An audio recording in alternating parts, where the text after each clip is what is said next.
오늘 본문이 있기까지 내용을 잠시 살펴보면 아담과 하와의 타락 이후 인류는 죄악에 깊이 빠져들었습니다. 에덴 동산에서 쫓겨난 인간은 죄의 본성을 가지고 살아가게 되었고, 그 결과 가인의 아벨 살해와 같은 비극으로 이어졌습니다. 땅에는 강포와 악독이 가득했으며 사람들의 모든 생각과 계획이 항상 악할 뿐이었습니다. 하나님께서는 이러한 인간의 죄악을 보시고 한탄하셨어요. 그리고 결국은 홍수로 땅의 모든 생물을 멸하기로 작정을 하셨습니다.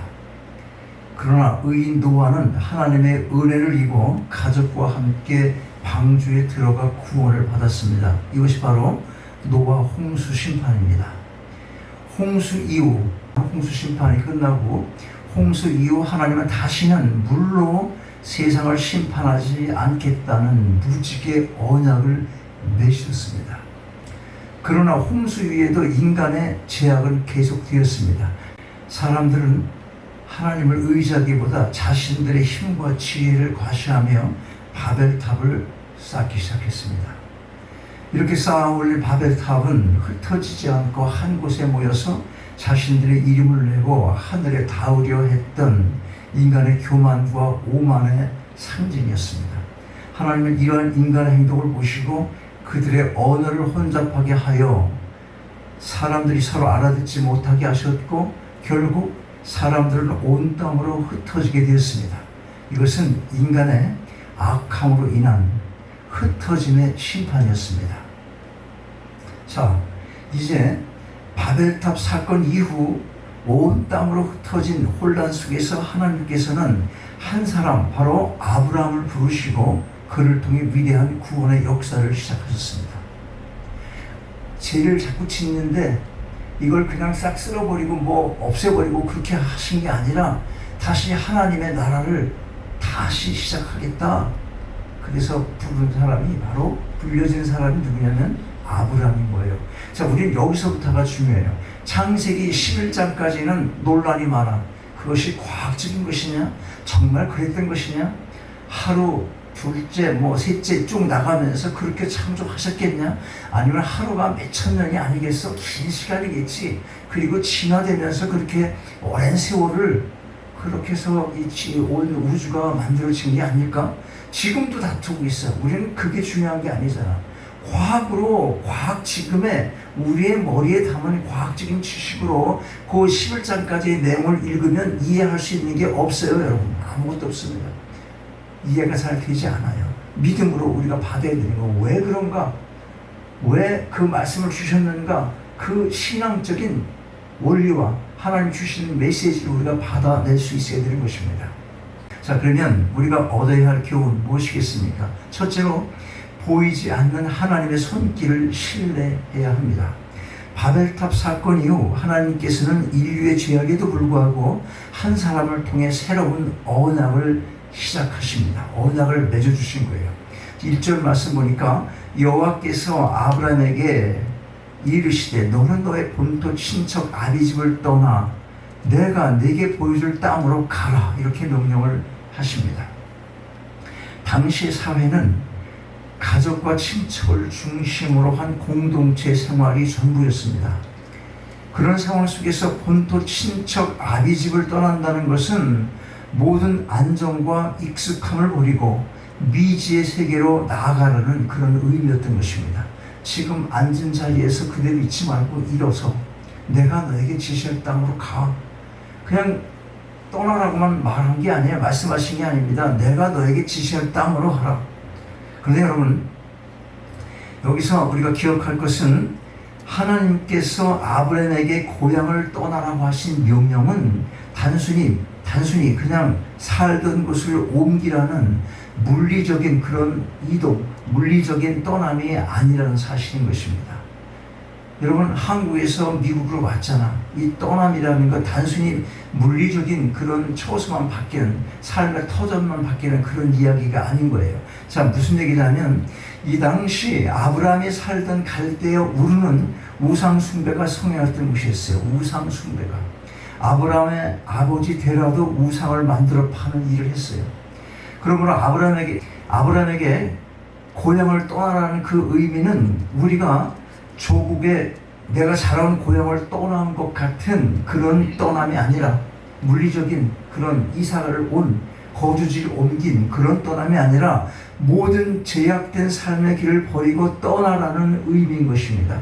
우상 숭배보다 더 지독한 그런 제약이 하나님께 어디 있겠어요? 악함이. 자, 그러면 고향을 떠나서 아브라함이 갈 곳이 어디예요? 하나님은 내가 네게 보여줄 땅이라고 말씀하십니다. 구체적인 목적지를 알려주시지 않았어요. 이것은 아브라함에게 전적인 신뢰와 순종을 요구하는 명령이었던 것입니다. 우리는 때로 미래에 대한 확실한 보장 없이는 한 발짝도 움직이려 하지 않습니다. 하지만 하나님은 아브라함에게 보이지 않는 것을 향한 믿음을 요구한 거예요. 믿음을. 하나님께서는 이어서 아브라함에게 세 가지 놀라운 약속을 주세요.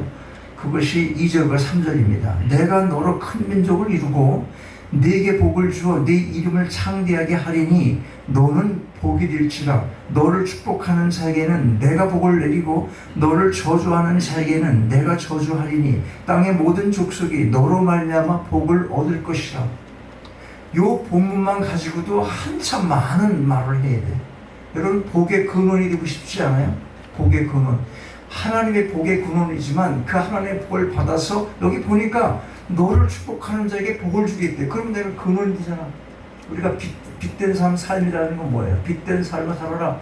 우리가 빛이 아니에요. 하나님께서 주시는 빛을 받아 빛이 난 삶이지. 여기서 복의 근원, 우리도 이 삶을 살아야 되는 거예요. 누가 나를 저주하니까 나를 저주한 사람이 어떻게 돼?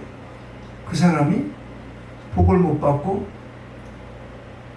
하나님께로부터 온 어떤 벌을 받는 것처럼 그렇게 되는 일이 없는 거예요. 여러분, 그런 생각 안 해요? 여러분을 칭찬하면 잘 됐으면 좋겠다고 생각하잖아. 근데 여러분을 칭찬한다고 어떤 사람이 잘 되는 사람 봤어요? 왜 그런 거야 그게? 여러분의 복의 근원이 못 되기 때문에 그런 거예요. 그런 사람이 되면 얼마나 좋겠어. 하나님이 이거 건들면 안 돼, 딱 그랬어. 이번에 모스탄 대사가 한국에 나갔잖아. 그 뭐 중에 나를 건드리는 사람은 미국을 건드리는 거야, 이렇게 말할 정도까지 했어. 그러면 트럼프가 그에게 준 사인이 있었겠지. 대단하잖아. 대단한 거야. 우리가 그런 사람이 돼야 되는 거야. 모스탄을 건드렸으면 미국서 가만 안 놔두겠다. 모스탄 그 사람 안 돼, 막 난리를 쳤지만 법으로 어떻게 하지 못하고 다시 돌아왔잖아. 오는 공항에서도 강연을 하고 왔어. 어떤 사람 되고 싶어? 하나님의 대사가 됐으면 좋겠잖아요, 여러분들. 건들 자가 없는 거예요. 큰 민족, 창대한 이름, 복의 근원이라는 이 약속은 당시 자식이 없던 아브라함에게는 상상할 수 없는 것이었어요. 자식이 하나도 없는데 복의 근원이 되고 대대로 자손이 복을 받는, 도대체 어떻게 믿을 수 있는 거예요? 자식이 없었잖아요. 그러나 이 약속은 단순히 아브라함 개인에게만 해당되는 것이 아니었어요. 땅의 모든 족속이 너로 말미암아 복을 얻을 것이다, 이렇게 말씀하잖아. 모든 족속이 아브라함을 통해 온 인류를 구원하시려는 하나님의 원대한 계획을 보여주는 것입니다. 이 약속은 궁극적으로 예수 그리스도를 통한 구원을 예표하고 있는 것입니다. 구약에 예수 그리스도가 나오지 않는다라는 그런 신앙을 하는 사람들이 있어요. 자유신학입니다.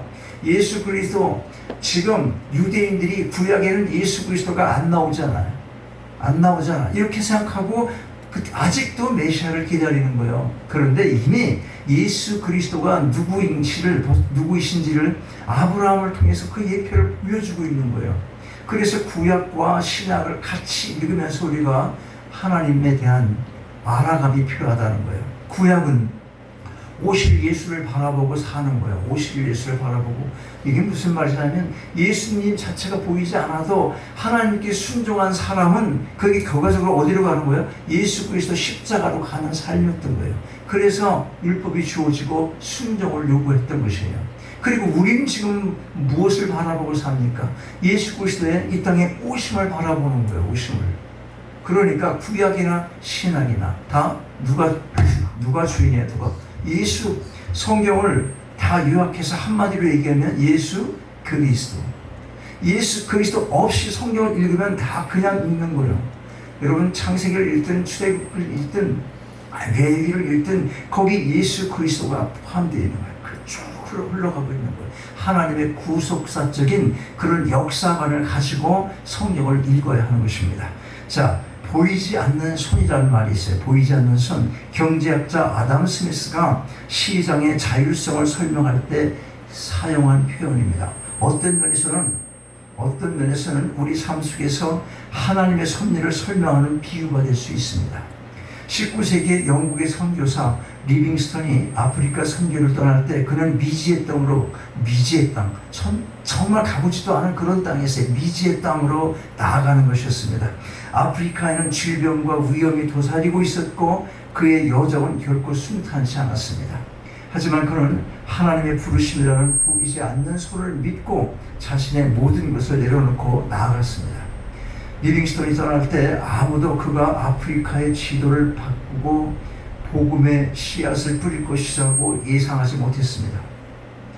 리빙스턴도 아브라함처럼 그가 갈 길을 온전히 알지 못했지만 보이지 않는 하나님의 손길을 신뢰했기 때문에 위대한 역사를 이룰 수가 있었던 것입니다. 우리 모두가 이 보이지 않는 하나님의 손길을 신뢰하실 수 있길 바랍니다. 이게 중요합니다. 신뢰 없이는 행동으로 옮겨지지 않는 거예요. 아무리 누군가 약속을 나한테 해줬어도 내가 그 약속을 신뢰하지 않으면 내가 그 약속을 믿고 내가 해야 할 일을 할 수 없다는 거예요. 보증이 안 되니까. 뭐가 필요해? 신뢰가 필요한 겁니다. 신뢰하십니까? 하나님을 신뢰하십시오. 보이지 않는 하나님의 손길을 신뢰해야 합니다. 둘째로 하나님의 말씀에 전적으로 순종을 해야 하는 것입니다. 신뢰한다고 말을 하는 거예요. 믿는다고 말을 하는 거예요. 그런데 움직이지 않아. 그러면 그게 그 신뢰가 무슨 의미가 있겠습니까? 하나님의 부르심과 약속에 대한 아브라함의 반응 어땠습니까? 4절 말씀은 이에 아브라함이 여호와의 말씀을 따라 갔고 롯도 그와 함께 갔으며 아브라함이 하란을 떠날 때 75세였더라. 하란에서 떠나는 거예요. 하란에서. 아브라함은 하나님의 말씀에 순종했습니다. 그는 나이가 75세나 되었음에도 불구하고 익숙한 모든 걸 뒤로 하고 미지의 땅을 향해 나간 것입니다. 70년, 75년, 여러분 40년, 50년 한 땅에 살았으면 거기가 삶의 터전이잖아. 삶의 모든 것들이 준비되어 있는 거예요. 하란에서도 갈 때 우로 떠나갖고 하란을 가서 거기서 한참 있었으니까 거기도 삶의 터전이야. 근데 그게 다 고향이야. 고향 상천이 다 눈에 훤히 그려지는, 여러분 눈 감고 생각해봐봐. 그곳을 떠나온 것처럼 떠날 때 큰 마음 먹어야 되는 거예요. 이 땅이 어떤 곳인지를 모르니까. 지금 아브라함이 말씀에 순종하지만 정말 아무것도 모르는 땅이야. 75세가 됐는데 그때 떠나는 거예요. 익숙한 모든 것을 뒤로 하고 정말 미지의 땅을 향해 나온 겁니다. 쉽지 않습니다. 그런데 아브라함의 순종은 단순히 행동으로만 나타난 것이 아니었어요. 그는 말씀에 대한 온전한 신뢰를 가지고 나아갔습니다. 우리가 하나님의 말씀에 순종할 때 때로는 이해할 수 없거나 납득하기 어려운 상황에 직면할 수가 있습니다. 그러나 아브라함은 보이지 않는 하나님의 약속을 붙잡고 발걸음을 옮겼습니다. 그는 목적지가 어딘지 정확히 알지 못했습니다. 그저 하나님의 말씀만을 의지하여 길을 떠난 거예요. 이것이 바로 참된 믿음인 것입니다. 히브리서 기자는 아브라함에 대해 믿음으로 아브라함은 부르심을 받았을 때 순종하며 장래 기업으로 받을 땅에 나아갈새 갈 바를 알지 못하고 나아갔으며 딱 떠날 때 내가 어디로 가야 하는지도 모르고 나간 거예요. 하나님 말씀, 하나님께서 이끄시는 그 인도함만을 믿고 나간 거예요. 저 먼 곳을 먼저 지적한 것이 아니라니까. 나가면 보이는 곳까지만 하나님께서 인도하시고 또 미지의 땅을 또 가야 되는 거예요. 어디로 갈지 모르는 그곳까지만 또 나가고 또 나가고 그렇게 나간 거예요. 이게 뭐가 필요한 거예요? 그러니까 신뢰, 믿음이 필요한 거예요. 믿음. 우리 삶 속에서도 하나님의 말씀이 때로는 우리의 계획이나 상식과는 다르게 느껴질 수 있는 것입니다. 이게 아닌데, 아무 생각해도 이게 아닌데 왜 하나님은 그렇게 하시지? 이런 일들이 얼마나 많은지 몰라요. 그러나 우리는 아브라함처럼 하나님의 신실하심을 믿고 순종할 때 하나님의 놀라운 인도하심을 경험하게 되는 것입니다. 미국에는 트레일블레이저라는 단어가 있어요. 트레일블레이저. 이 길을 개척하는 사람, 길을 개척한 사람, 즉 남들이 가지 않는 길을 처음으로 가는 사람을 뜻하는 말이에요. 뭐라고? 시작. 이 아무리 사람 몰라? 네. 서부 개척 시대에 황량한 대지를 지나면서 처음으로 길을 내는 사람들을 그렇게 부른 거예요. 이들은 어디로 가야 할지 명확한 지도가 없어요. 서부 개척 시대 때 뭐가 있어? 이들은 어디로 가야 할지 정말 알지 못하고 그러고 나가는 거예요. 그저 이 방향으로 가면 길이 나올 것이다. 그런 믿음, 그런 자기 생각으로. 일리 가면 길이 나오겠지 하는 그런 믿음, 보이지 않는 믿음. 자기 스스로. 그리고 뭐가 필요하겠어? 끈기가 필요하겠지. 가도 나오지 않는 때가 많이 있을 테니까 끊임없는 의지와 끈기가 필요했을 거예요. 그리고 간절함으로 한 걸음 한 걸음 나갔던 것입니다. 아브라함의 순종이 바로 이런 트레일블레이저의 모습과 같았다 하는 것입니다. 그는 편안하고 익숙한 하나님을 떠나 하나님께서 보여줄 땅이 어딘지도 모른 채 발걸음을 옮긴 것입니다. 확실한 목적지 대신에 오직 하나님의 말씀만 의지했어요. 마치 안개 낀 길을 운전할 때 앞이 잘 보이지 않아도 헤드라이트가 비추는 만큼만 보고 우리가 나가잖아요. 저 멀리 안 보여도 비추는 만큼만 가잖아. 그런 식으로 차츰차츰 조금씩 그렇게 나아갔던 것입니다. 그 믿고 나간 거예요.